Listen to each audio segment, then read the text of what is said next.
सवाल, क्योंकि कल राहुल गांधी जिस भूमिका में नजर आए राजीव, अब तक पहले जब भी उनके भाषण होते थे मीम्स भी बन जाते थे, किस तरह से कमियां खामियां निकाली जाती थी, अपरिपक्व उन्हें जो है करार दिया जाता था। अब कल जो एक ड्रास्टिक चेंज दिखा, एक नेता प्रतिपक्ष को जिस भूमिका में होना चाहिए, पहला उनका भाषण एलओपी के रूप में, और ऐसा भाषण 100 मिनट का कि 6 मंत्री, खुद प्रधानमंत्री को खड़ा होना पड़ा। आप किस तरह से देख रहे हैं राहुल गांधी को इस भूमिका में?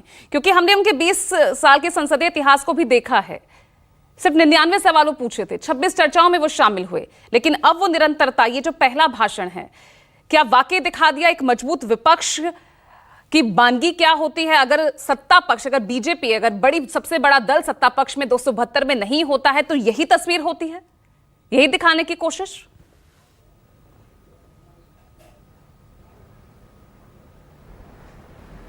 देखिए पूजा, हमने कई बार ये कहा कि 2024 के लोकसभा के चुनाव परिणाम बहुत सारे संदेश देते हैं।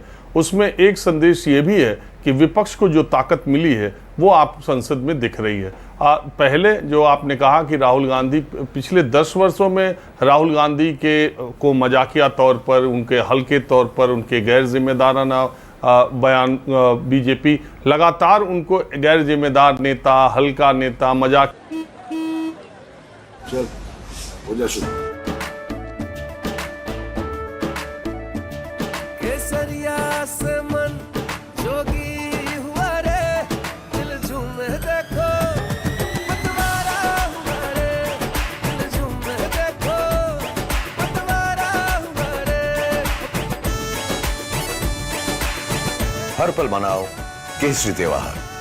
विमल बोलो जुबान केसरी किया उनका करते रहे, और ये कल भी जारी रहा।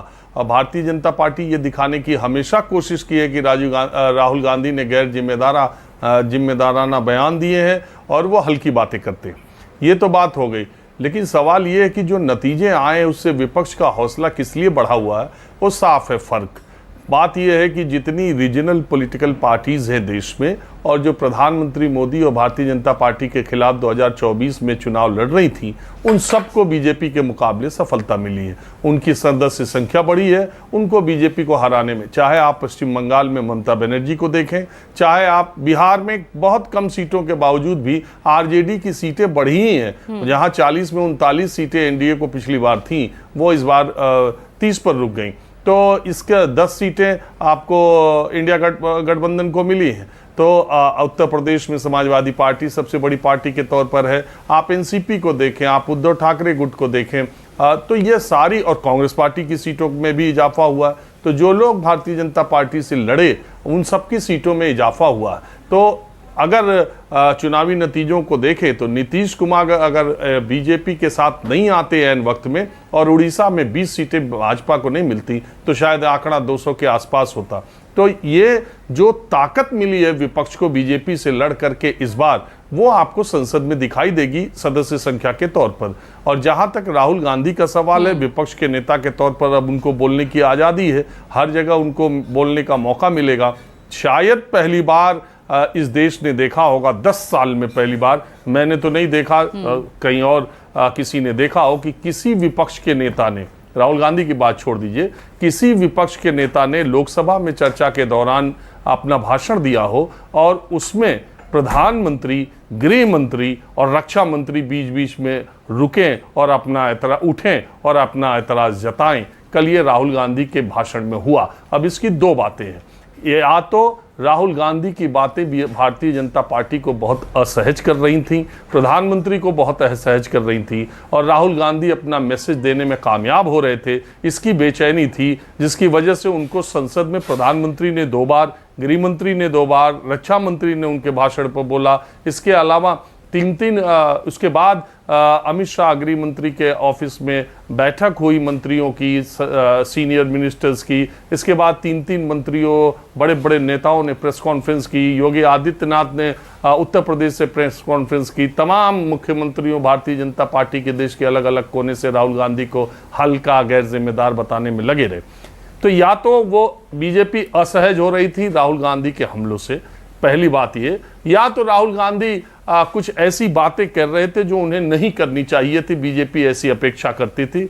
और कल जो लोकसभा स्पीकर को आपने देखा होगा, अब उनके पास जो 100 मिनट बोलने का मौका मिला, बहुत सारी चीजें कहा जा रहा है कि संसदीय परंपरा और नियमों के हिसाब राहुल गांधी ने गलत किया, जिसमें भगवान का चित्र दिखाया और तमाम बातें की, उसको लेकर के ये बात कही जा रही है। लेकिन कुल मिलाकर विपक्ष को जो ताकत मिली है, ये सब उसका रिफ्लेक्शन है। और दूसरी बात, पिछले 10 वर्षों में जो एक नैरेटिव सेट किया गया था कि प्रधानमंत्री मोदी मतलब भारत राष्ट्र है और प्रधानमंत्री मोदी और बीजेपी मतलब हिंदू धर्म है, अगर आप इनके खिलाफ बोलते हैं तो आप हिंदू धर्म के खिलाफ बोलते हैं, अगर इनके खिलाफ बोलते हैं तो आप राष्ट्र के खिलाफ बोलते हैं, आप देश के विरोधी हैं, अगर आप प्रधानमंत्री मोदी और बीजेपी के विरोधी हैं इसका मतलब देश विरोधी हैं।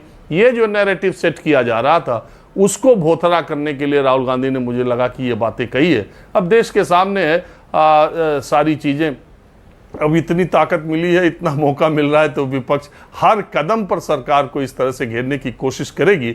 और राहुल गांधी की ज्यादा चर्चा के बीच में हम मल्लिकार्जुन खड़गे को भूल जा रहे हैं, जिन्होंने राज्यसभा में, मुझसे अगर आप व्यक्तिगत तौर पर पूछेंगी तो मल्लिकार्जुन खड़गे ने राज्यसभा में ज्यादा जोरदार और आक्रामक हमला सरकार के खिलाफ बोला, जिसकी चर्चा कम है। लेकिन इन दोनों सदनों में मुझे लगता है कि पूरी तैयारी के साथ कांग्रेस पार्टी आई थी कि उसे अब इस नैरेटिव को, हिंदू धर्म की बहस को और सारी चीज़ों को SC, ST, OBC और अयोध्या और अवधेश प्रसाद की तरफ लेकर के जाना है। उसका कारण ये है कि आने वाले 3 राज्यों के जो बहुत महत्वपूर्ण विधानसभा चुनाव हैं, उसमें हरियाणा और महाराष्ट्र और झारखंड में इंडिया और एनडीए की जबरदस्त टक्कर होनी है। और उन राज्यों के चुनाव परिणाम आगे की राष्ट्र की राजनीति को बहुत हद तक निर्धारित करेंगे।